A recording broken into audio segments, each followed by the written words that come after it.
I think I've learned over the years that kind of the immediate impulse is usually the right one. You know? So again, it is journaling. It's taking great notes on your own thought process in that creative process and in the beginning.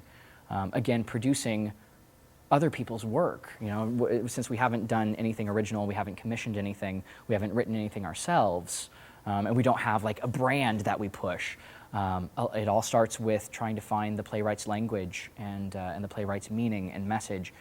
And a lot of times they will instill all of their own tastes and artistic sensibility into their writing. With something like Say You Love Satan, it felt easy because the language was very much one-liners, or it was very much a vernacular, or I can't find the word, but you know, the language would be of a certain time or of a certain demographic. You know, movies like Clueless have done that very well. You know what I mean? So you kind of know regionally how these characters sit, and sometimes that's all you need to just start creating, to start writing down different ideas of colors and shapes and things that would define that. Style is everything, you know, and I usually do commit to a style for a show after a first reading of it, you know, and then I start to analyze that style. I try to analyze, was that style misdirected or misguided? But when in doubt, I go with the first instinct. They can teach stubborn individuals how to collaborate, and they can also teach free spirits, you know, how to control their thoughts.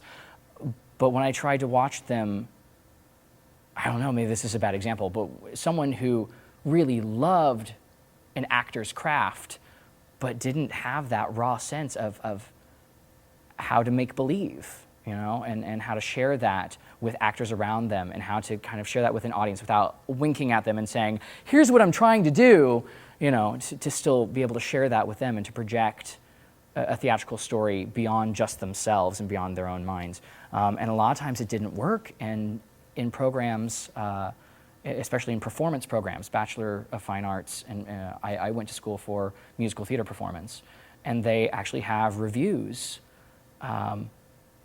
They had 3 BFA reviews where they basically would tell us, yes, you're on the right track, and that it factor is still in place for you. And we also see you learning, and we see you developing your technique, or if you were too technical a performer, they would say, we see you starting to get into that raw emotion. But there were a lot of friends who got weeded out because the heads of the department would just simply say, I think you're going to be spending a lot of energy and not getting as far as you want in this business. You know, trying to be the best when it's evident that there's a spark missing. And that, I mean, that's crushing. That is the hardest thing to hear. So I would love to believe that, yes, any program, any university can teach collaborators to work with one another. I'm not sure there's anything that teaches people how to connect with their own childlike mischief or imagination or power of make-believe to get that creativity off the ground. And my passion is directing, and that's what I always want to do. I do love performing. I do love choreographing. I love helping behind the scenes. I love staying employed. Who doesn't? But yeah, like working with Jeff Church down at the Coterie, performing in Life on the Mississippi, we trust him the most. He is our guru. He has spent the most time with the play. He has spent the most time with the playwrights to find the heart of the story, to find the heart of that, and to inspire us through creative direction. But we still, I mean, as actors, we still have to come in with lots of choices for him, you know what I mean? And we come in and we start trying lots of different things, ways that we've seen the character, and he will say, yes, that is good and that makes sense, or that is a little unclear. Can you do something to up the stakes, you know, raise the importance of a moment?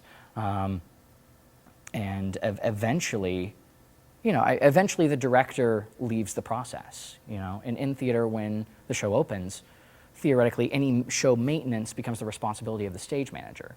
So the stage manager's position really is the most technical, and the actor's process at that point is the most creative. So when a show is up and running, the actors still keep it alive and fresh and new. So it's not film, it's not television. You know, it is a live medium that seems brand new every time, even though many things are the same. And that is when the director, hopefully, has trusted their cast and covers up the footprints in the sand. And Jeff Church is someone who's great at doing that, saying, bring me all of your ideas. Keep those. Try something different with this. Okay, we're getting ready to open. Start listening to your stage manager when she gives you notes. And I wish you luck. I'm out of here. I have to work on something else. You know, and so theater just kind of keeps ebbing and flowing and going. Something that I don't know for acting processes and for stage management is when a show runs more than 6 months. You know, when an actor has a contract that lasts up to 6 months or longer. I've performed in theme park shows, and that is a very different. That's a very different thing. You know what I mean? You can just kind of be corny or hokey or hammy, or when in doubt, you just go on stage believing that you're the best thing. And if you can kind of emote in this very confident way, chances are your audience will believe you for a 6-month-long contract. But that's just singing and dancing and entertaining. With theater, when you're actually telling these stories and when there are characters that you have to believe and invest in, it's much more challenging. But I've never performed in anything that ran longer than 6 weeks. So I don't know. I think a lot of that trust relationship comes from the director doing plenty of homework and script analysis, maybe working with a dramaturg or being their own dramaturg, and studying time period obscure references, you know, the things that will maybe confuse the actors initially, pronunciations of words that we no longer use, or words that are just foreign to us.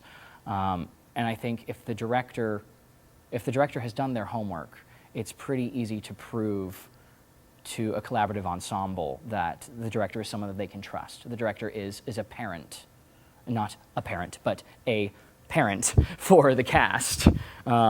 And you know, once you find mom or dad or auntie or uncle or whoever that person is, that hopefully gives the cast freedom to use their manners, certainly. And I think maybe that is the box. I think maybe the box is everybody starts out a little bit polite with one another as they start to feel the process and they start to feel the psychology of those interpersonal relationships.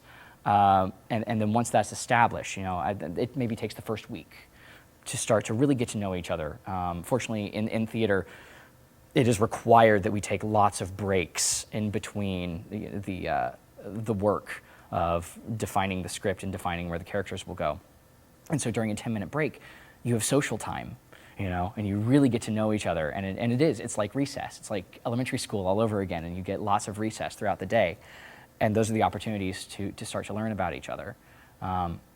So yes, you have your etiquette on one side, and hopefully those are the rules that people have learned by either going to school or just working in theater for a long time.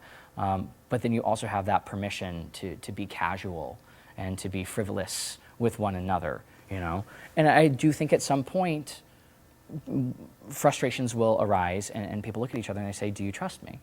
Are you willing to trust me? You know, I want you to go for it as fully and realistically as you possibly can in that ridiculous idea. And I need you to trust me that I'm going to tell you when it's working or when it's not. You know, if something feels really right to an actor or a designer and it seems very wrong to a director and they have to guide them back onto a path, it really is checking your ego. And creative artists are some of the most inflated egomaniacs in the world. I'm very egotistical, egocentric at times. But I am surrounded by collaborators who become friends and who will tell me, hey, you know, you're kind of being a jerk about this.